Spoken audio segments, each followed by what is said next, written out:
I left my unfaithful wife and then tracked down her lover to get revenge and destroy his marriage. You know that moment when you realize the betrayal won't go unpunished? That you won't just be another guy who bows his head and takes it? Well, that's exactly what I decided to do. And I didn't stop there. I wanted more, much more. I wanted to make sure he paid for what he did, and paid dearly. There's something incredibly satisfying about reading stories here about how people get revenge on their unfaithful partners.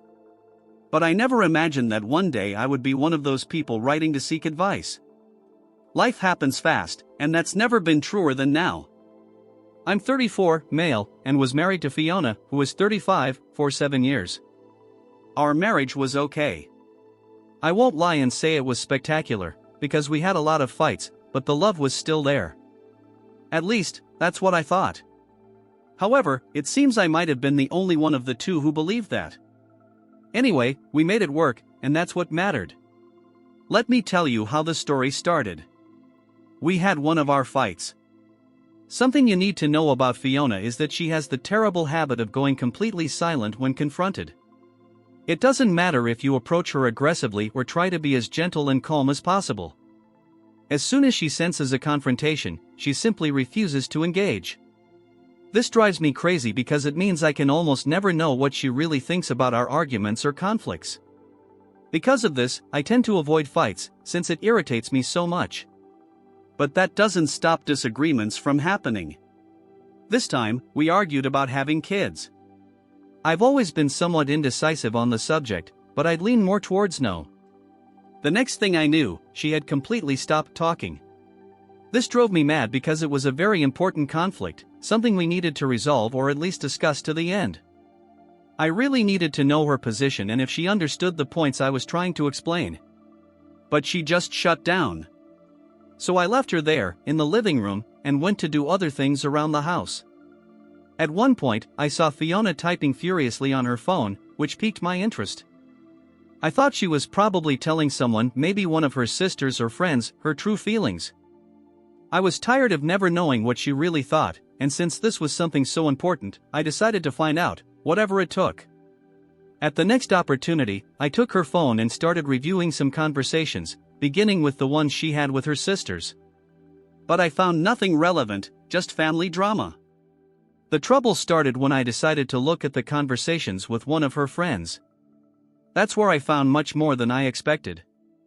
There was absolutely nothing directly related to our argument, although, technically, the topic had been mentioned at the beginning of their latest conversation.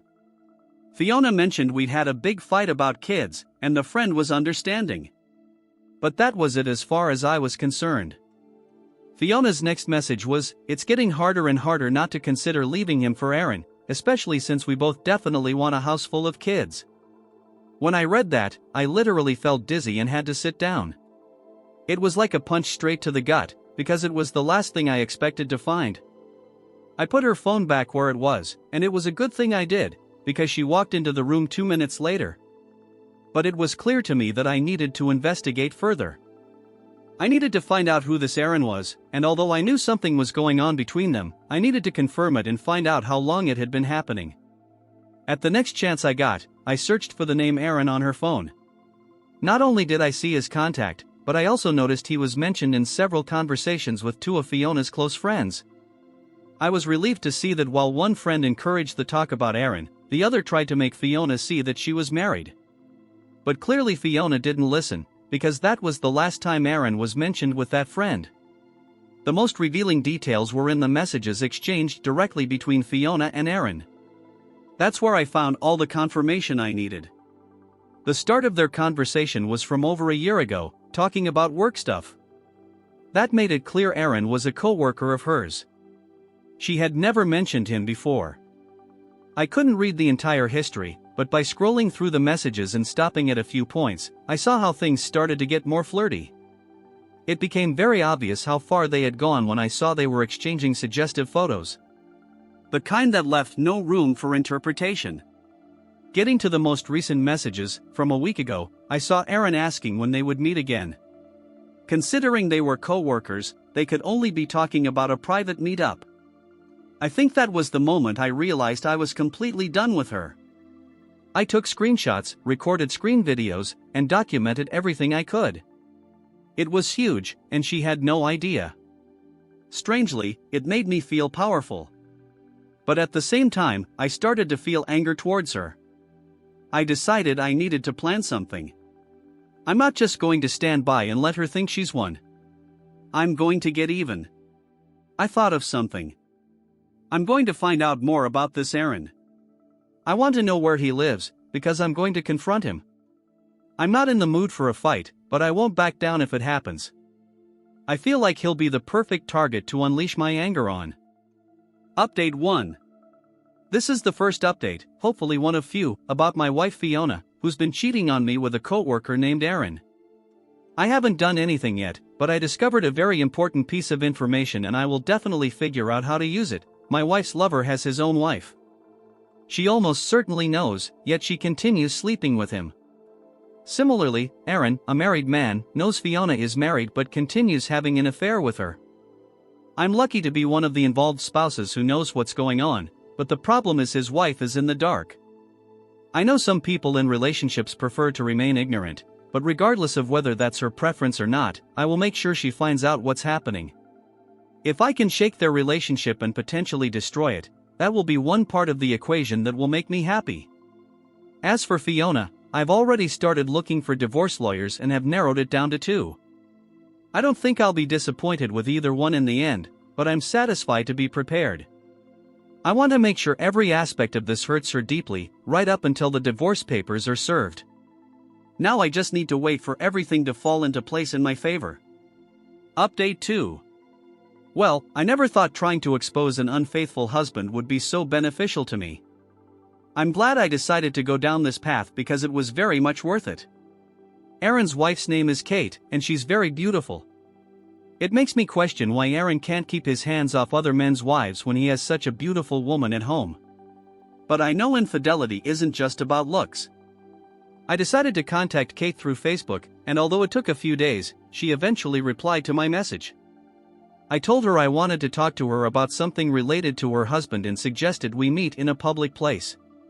But she flatly refused, saying I could tell her anything, no matter how heavy, right there in the messages. Honestly, I didn't want to do it this way because it felt cruel, but she insisted. First, I warned her it was about her husband, thinking it might soften the blow. After a few minutes, when I was sure she had read the message, I told her that her husband was sleeping with my wife and that they had been having an affair for several months. More than an hour passed before she responded, and she simply said, "Thank you." I thought it was a pretty cold reply and asked if she was okay. She told me she was tired of him and his nonsense. It seems this wasn't the first time she had caught him cheating. Kate had confronted him twice before and forgiven him both times. It seemed that this time, Aaron had done a better job of hiding things, because she said she had no idea and probably never would have found out if I hadn't said something. She was in the dark, just like I was, and I was glad I had done something about it. Kate said she couldn't stay with him anymore. And then, out of nowhere, she suggested, "How about we meet after all?" A taste of their own medicine. I had to read that message about 5 times because I felt my mind was interpreting it in the most perverse way possible. But eventually, I convinced myself I knew exactly what she was proposing. You know what's crazy? I always saw marriage as an institution that should never be tainted by infidelity or other foolishness. But my mindset changed the moment I found out Fiona was cheating on me. Perhaps my view of the concept of marriage in general hasn't changed, but it certainly has changed regarding my marriage to her. I realized our marriage was no longer something pure and that anything that happened after that truly didn't matter. So, without a shred of shame, I went to Kate's house while our spouses were at work, and we slept together. And the best part is, it was amazing. Some of you might argue I'm just as bad as Fiona, but I will never agree with that. I would never have done something like this if she hadn't been unfaithful. Infidelity had never even crossed my mind before discovering Aaron. In my eyes, our marriage ceased to exist at that moment. And to be clear about how guilt-free I felt about this, it happened again. And again. I think it was the only thing keeping me sane, living in the same house with a wife I knew was cheating on me. For Kate and me, it's just fun. No wedding bells are ringing, and she acknowledges this fun might be coming to an end. So, the time has come for me to prepare the divorce papers. Update 3. I'm pleased to say that the whole saga with my now ex-wife has finally come to an end, and it ended in a very satisfying way, at least for me. I can't say the same for her, that's for sure. The first thing I did was prepare the divorce papers. I hired a process server to deliver them to her workplace, right in the middle of the workday. I honestly wish I could have been there to see it. I felt immense satisfaction when she started calling me repeatedly and I didn't answer a single call. I also received several furious text messages, though she still seemed in a state of disbelief. Eventually, she came home that night, completely furious. On a normal day, I would have found her level of anger concerning, but this time, I just found it amusing. I think I laughed a little more than I should have, which made her even angrier. Finally, she asked me why I wasn't responding, and that was the only question she managed to formulate. I decided to answer and made it clear that I knew about her affair with Aaron. I knew everything, even that he was a coworker and that she wanted to have children with him. Her face turned pale as she realized how much I knew. I let slip that I had all the evidence needed to destroy her in divorce court, and in a moment of desperation, she lunged for my phone. I don't know if she wanted to take it, destroy it, or try to delete the evidence. I'll never know because I was faster. Even if she had managed to destroy it, all the evidence was backed up, and my lawyer had copies too. Her loss of control was astonishing. I told her to pack her bags and leave, but instead, she collapsed on the floor and started crying uncontrollably. Even after 3 hours, she was still curled up, sobbing, without making any attempt to leave the house. Unfortunately, the house was legally both of ours, so I couldn't call the police to remove her. When I got tired of it all, I finally left the house. I think she realized that was even worse because she started calling me continuously 5 minutes after I left. Her entire life was crumbling, and I felt immense joy in being the architect of it. The next time I saw her was when I returned to the house to get more of my things. She literally crawled across the floor after me, begging and pleading. She kept saying it was a mistake, but it wasn't a one-time thing. Even if you consider forgiving someone for cheating, you should never forgive a consistent pattern of deceit. There was absolutely no chance of taking her back, but she seemed to think there was still a glimmer of hope. The divorce proceedings began, and I had everything I needed to present a strong case in my favor. I think the best part for me was that we both earned about the same and had no children, thank God for that. No matter how much she tried to get alimony, she wasn't entitled to anything. There wasn't much to split, but since she was the unfaithful one, it was quite easy for me to keep the house. There was no reason for me to uproot my life because of her mistakes. She packed her bags and moved out with a police officer present to avoid any drama. As soon as she walked out of the house, I genuinely felt free. The truth is, I probably won't continue living here because I need a fresh start. But for now, I'm happy to be rid of her. I learned from Kate that she also started divorce proceedings with Aaron, which led to my final act of revenge. I asked Fiona to meet me at a local cafe, and she agreed, though she seemed confused about what I wanted from her. I told her I only had one thing to say. After discovering her affair with Aaron, I slept with his wife multiple times. Her mouth dropped open, and she shook her head in disbelief. She claimed she didn't even know his wife's name.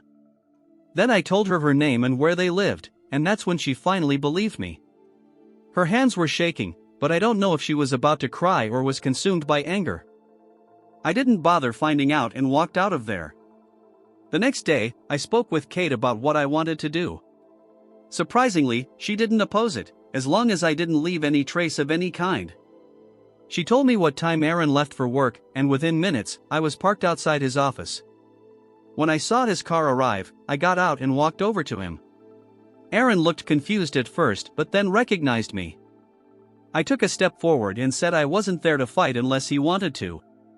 I extended my hand, and just as he was about to shake it, I casually mentioned that I held no hard feelings because I had slept with his wife, just like he had with mine. His hand dropped so fast it was almost comical. He clearly had no idea how to react. After a few seconds, he just cursed at me and walked away.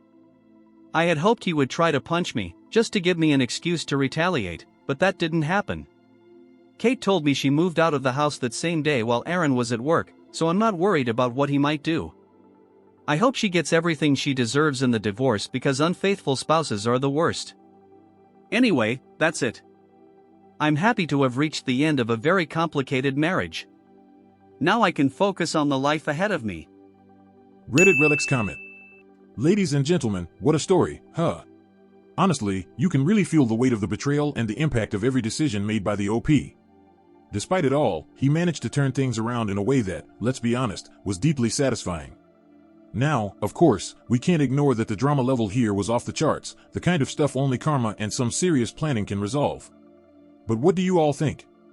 Did the OP go too far, or did he do what he had to do to walk away from this situation with his head held high? Drop your thoughts in the comments, because this is one of those stories that really gives you a lot to think about. Did you enjoy this story? Then smash that like button to give the channel some love. If you're not subscribed yet, go ahead and subscribe now and hit that bell icon so you don't miss any of the upcoming videos. Oh, and there are 2 more incredible stories right here on the screen waiting for you. Pick one and keep watching with me. Thanks for watching, and I'll see you in the next video.